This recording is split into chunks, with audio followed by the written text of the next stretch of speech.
tell you when you die. There. You're dead. The next thing I want to look at is how many little micro adjustments you have to make to be able to put your crosshair in the right place.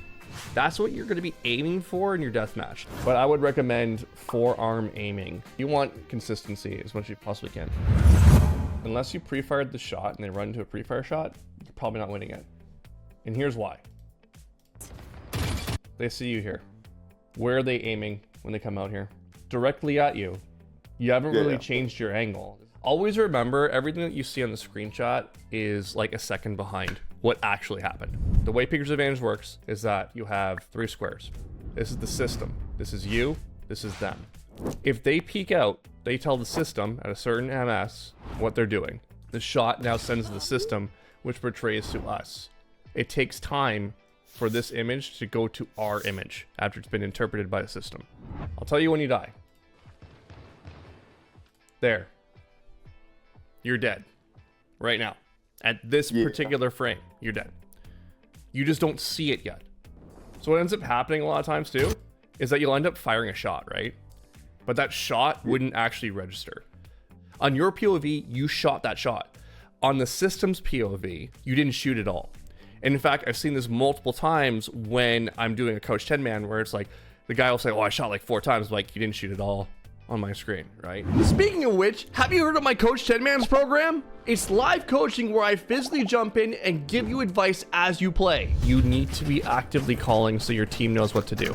Join today for $24.99 and start ranking up now. The only way you would have killed this person is if you fought and shot. Yeah, if you shot the second before, it would have registered on their screen, right? That's the only way you beat it.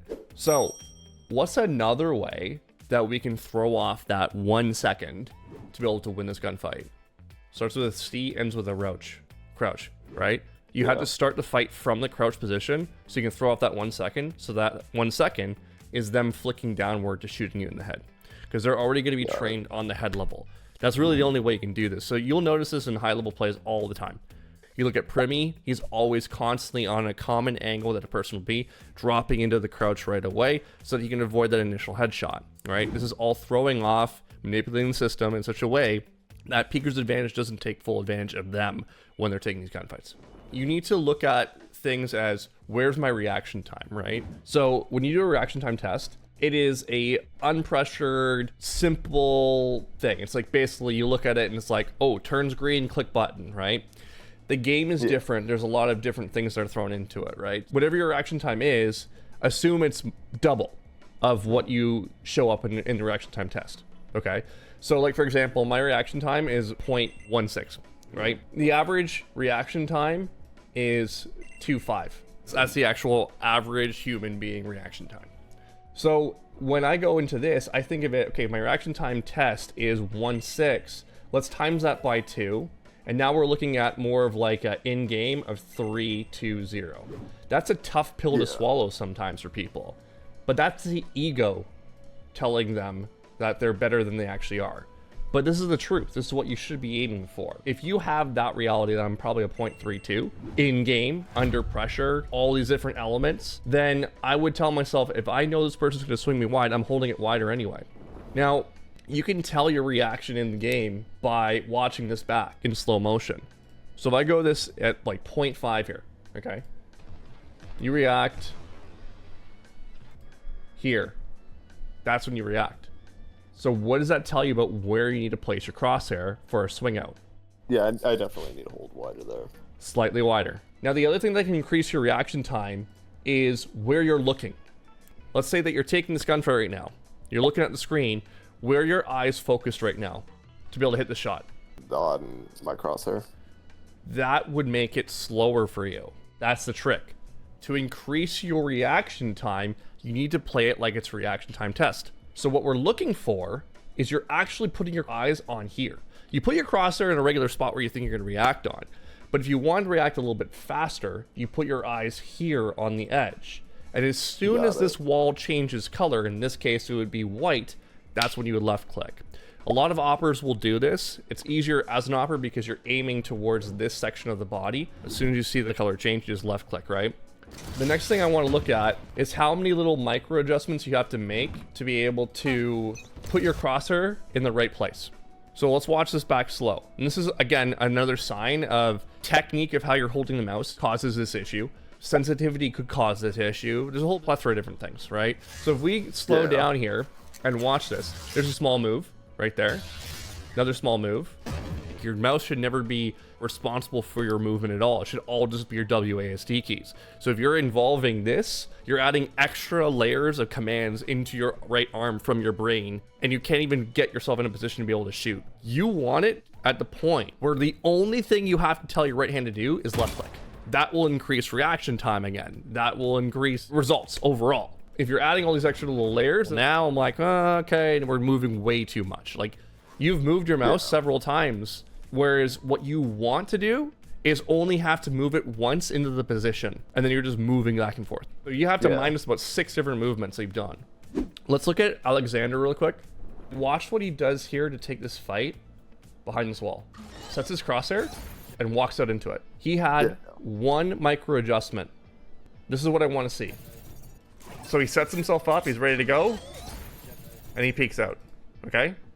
He's got to adjust to check that, checks it real quick, knows there's no one there. Close right, And then watch when he goes into this bomb site to take this first fight.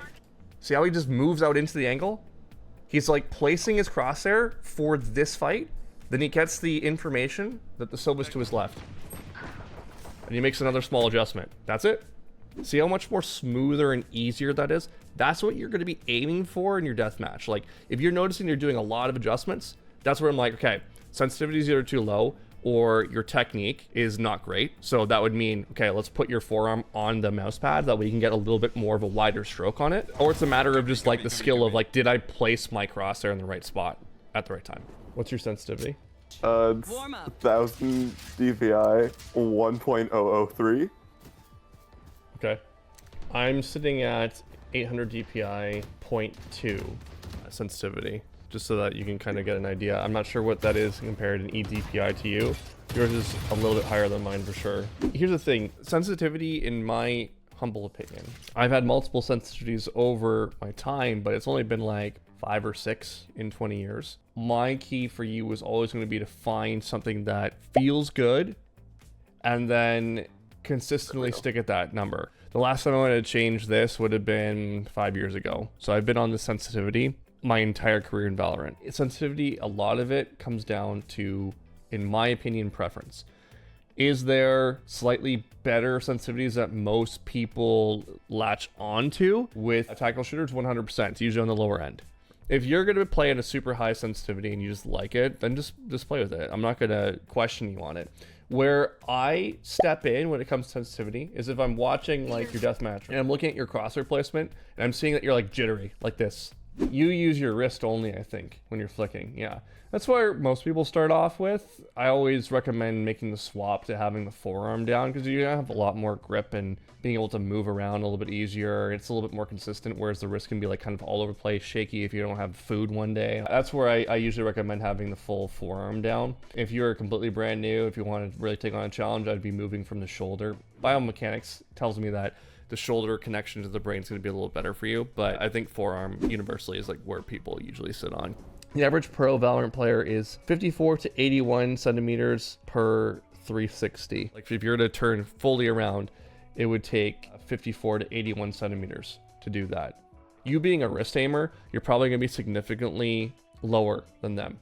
But I would recommend forearm aiming, and that will give you a little bit more maneuverability.